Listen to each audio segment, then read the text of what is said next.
America में 21 फरवरी 2026 की वो रात किसी भूचाल से कम नहीं थी। वॉशिंगटन से लेकर नई दिल्ली तक दुनिया के हर बड़े व्यापार घराने की सांस अटकी हुई थी। अमेरिका के सुप्रीम कोर्ट ने राष्ट्रपति डोनाल्ड ट्रंप के उस विशाल ग्लोबल टैरिफ को गैरकानूनी करार दे दिया, जिसे ट्रंप ने दुनिया के तमाम देशों पर बड़ी शान से ठोका था। इस एक फैसले ने भारत के लाखों निर्यातकों की किस्मत रातों रात बदल दी। भारत पर लगा 18% का भारी टैरिफ एक झटके में नीचे आ गिरा। पहले खबर आई कि यह 10% हो गया है, लेकिन रुकिए, ट्रंप इतनी आसानी से हार कहां मानने वाले थे। कुछ ही घंटों के भीतर ट्रंप ने अपना नया हथियार निकाला और 15% का एक नया टैरिफ बम फोड़ दिया।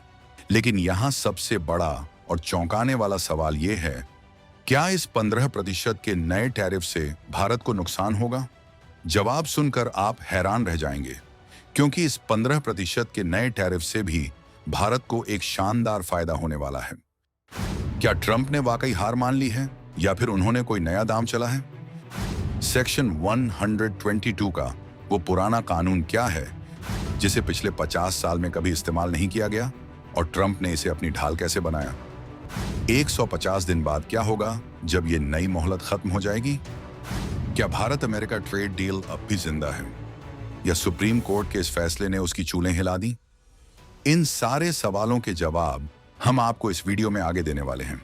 हम आपको बताएंगे इस पूरी धमाकेदार कहानी की हर एक परत। तो बने रहिएगा वीडियो पर, इसे लाइक और शेयर जरूर कीजिएगा, और इस संबंध में आपके जो भी विचार हों कमेंट में लिखकर जरूर बताइएगा। तो चलिए सबसे पहले समझते हैं उस बम का धमाका जो 21 फरवरी को वॉशिंगटन में हुआ। अमेरिका के सुप्रीम कोर्ट ने 6 बनाम 3 के बहुमत से एक ऐतिहासिक फैसला सुनाया। मुख्य न्यायाधीश जॉन रॉबर्ट्स ने खुद इस फैसले को लिखा और साफ कहा कि राष्ट्रपति ट्रंप ने जो ग्लोबल टैरिफ लगाए थे वो संविधान के खिलाफ हैं। सुप्रीम कोर्ट ने कहा कि टैरिफ लगाने का अधिकार सिर्फ और सिर्फ अमेरिकी कांग्रेस को है, राष्ट्रपति को नहीं। ट्रंप ने जो कानून इस्तेमाल किया था उसका नाम था IEEPA, यानी international emergency economic powers act. इसे 1977 में बनाया गया था, राष्ट्रीय आपातकाल जैसी स्थितियों में विदेशी लेन देन पर नियंत्रण के लिए। लेकिन ट्रंप ने इसी कानून को आधार बनाकर दुनिया के 180 से ज्यादा देशों पर टैरिफ की बारिश कर दी थी। कोर्ट ने कहा कि इस कानून में इंपोर्टेशन को रेगुलेट करने का अधिकार है, लेकिन इसका मतलब ये कभी नहीं था कि राष्ट्रपति बिना किसी सीमा के, बिना कांग्रेस की मंजूरी के जितना चाहे उतना टैरिफ ठोकता रहे।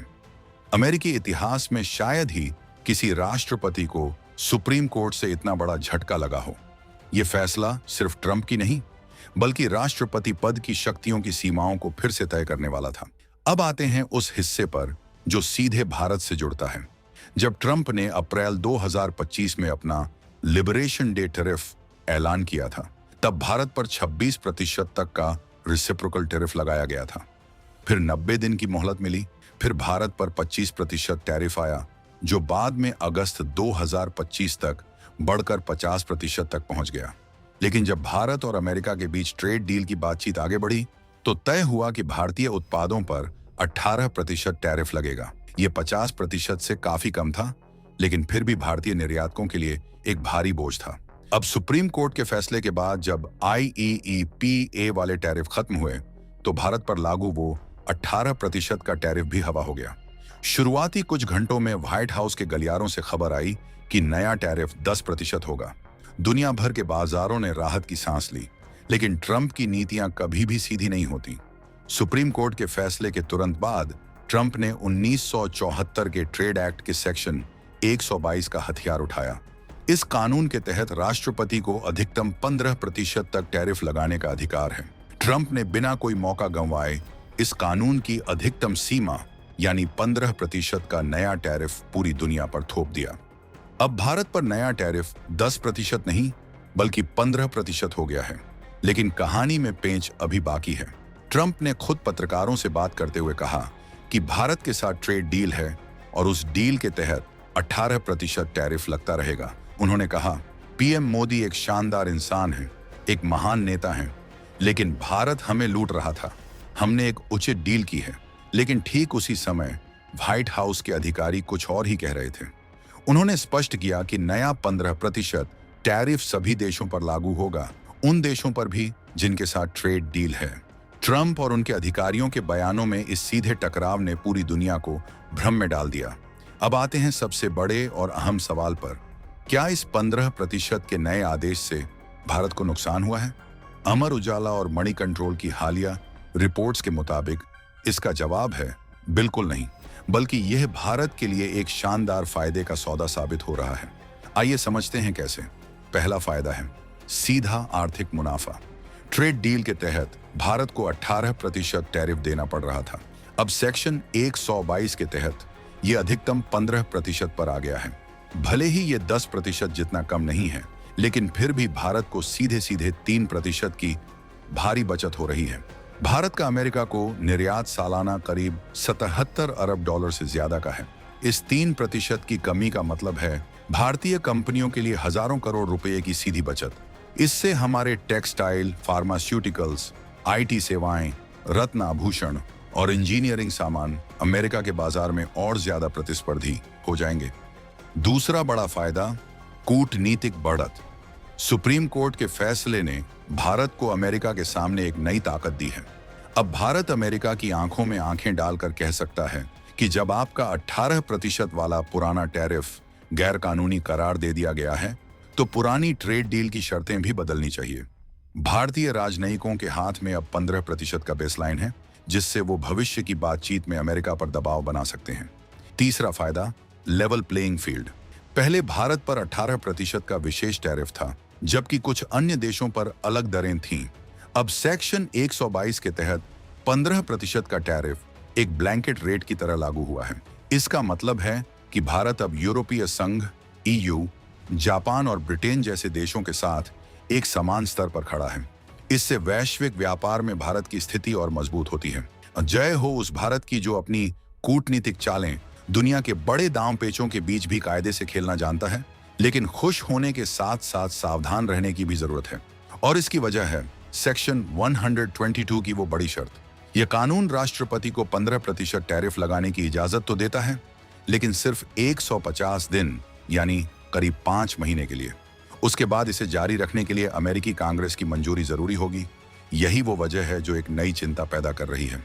150 दिन बाद यानी जुलाई 2026 के आसपास क्या होगा?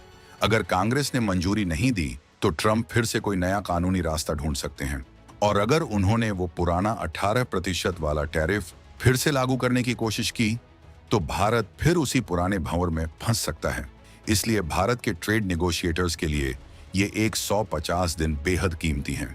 इस दौरान भारत को अपनी स्थिति इतनी मजबूत करनी होगी कि अमेरिका चाहकर भी पुरानी शर्तों पर वापस न जा सके। याद रहे, ये लड़ाई सिर्फ भारत और अमेरिका के बीच नहीं है। इस फैसले ने पूरी वैश्विक व्यापार व्यवस्था को हिलाकर रख दिया है। चीन के मामले में तो स्थिति और भी जटिल है, क्योंकि उस पर कई अन्य कानूनों के तहत भी बैन लगे हैं। अमेरिका के भीतर राजनीतिक संग्राम छिड़ा हुआ है। ट्रंप ने सुप्रीम कोर्ट के फैसले को हास्यास्पद करार दिया है और कहा है कि इससे अमेरिका को नुकसान होगा। रिपब्लिकन पार्टी में ही इस मुद्दे पर घमासान मचा हुआ है। तो निष्कर्ष यही है कि भले ही ट्रंप ने 10% से बढ़ाकर 15% का टैरिफ बम फोड़ा हो, लेकिन फिर भी भारत पुरानी 18% की दर के मुकाबले मुनाफे में ही है। 150 दिन का यह दरवाजा खुला है। भारत को इसका पूरा फायदा उठाना होगा, व्यापार बढ़ाना होगा, नई डील की शर्तें अपने हक में तय करनी होंगी और अमेरिकी कांग्रेस की हर हलचल पर पैनी नजर रखनी होगी। यह समय भारत के लिए अपनी आर्थिक और कूटनीतिक ताकत साबित करने का है। आपको क्या लगता है, क्या 150 दिन बाद ट्रंप भारत पर फिर से कोई नई चाल चलेंगे? और क्या भारत को इन 150 दिनों का फायदा उठाकर अमेरिका से एक बिल्कुल नई और बेहतर ट्रेड डील पक्की कर लेनी चाहिए? अपनी राय कमेंट में जरूर लिखिएगा। और रुकिए, अगले वीडियो में हम बताएंगे कि भारत अमेरिका ट्रेड डील में वो कौन से सेक्टर हैं जिन पर ट्रंप की नजर सबसे ज्यादा टिकी है और भारत के किन उत्पादों को सबसे ज्यादा खतरा और सबसे ज्यादा फायदा होने वाला है। उस जरूरी और रोमांचक कहानी के लिए हमारे चैनल को सब्सक्राइब करना बिल्कुल मत भूलिएगा। जय हिंद।